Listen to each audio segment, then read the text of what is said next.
អង្គការសង្គមស៊ីវិលសហជីពនិងកម្មករសរុបប្រមាណ200នាក់ដែលមកពីជាង30ស្ថាប័នផ្សេងគ្នាបានដង្ហែញត្តិទៅដាក់នៅស្ថានទូតធំចំនួន4ប្រចាំនៅកម្ពុជារួមនឹងដាក់នៅស្ថាប័នរដ្ឋដែលរួមមានក្រសួងកាងារនិងក្រុមប្រឹក្សាអភិវឌ្ឍកម្ពុជាផងដើម្បីជំរុញឲ្យមានការគោរពសិទ្ធិកម្មករនិយោជិតនៅកន្លែងធ្វើការ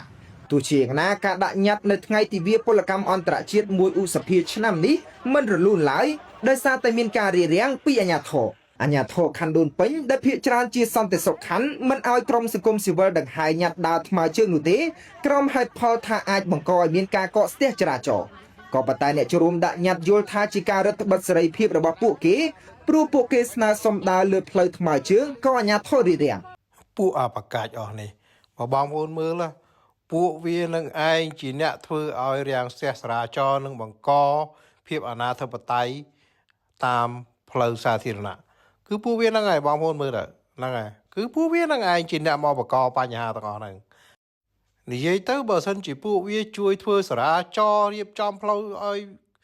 កម្មករទាំងអស់ហ្នឹងទៅដាក់ញត្តិដោយត្រឹមត្រូវស្រួលរលូនបាត់ទាំងអស់ប៉ុន្តែនិយាយទៅគឺពួកក្បាលពួកវានឹងឯងដែលជាអ្នកបង្កបញ្ហាធ្វើឲ្យស្ទះចរាចរណ៍និងបង្កភាពវឹកវរតាមផ្លូវសាធារណៈហួសចិត្តហ្មងខ្ញុំមិនដឹងជាអបអរស្អីដែរពីព្រោះថាឃើញតែធ្វើបាបកម្មករមិនដែលជួយកម្មករផងឈរតែជាមួយពួករ៉ូស៊ីសោះ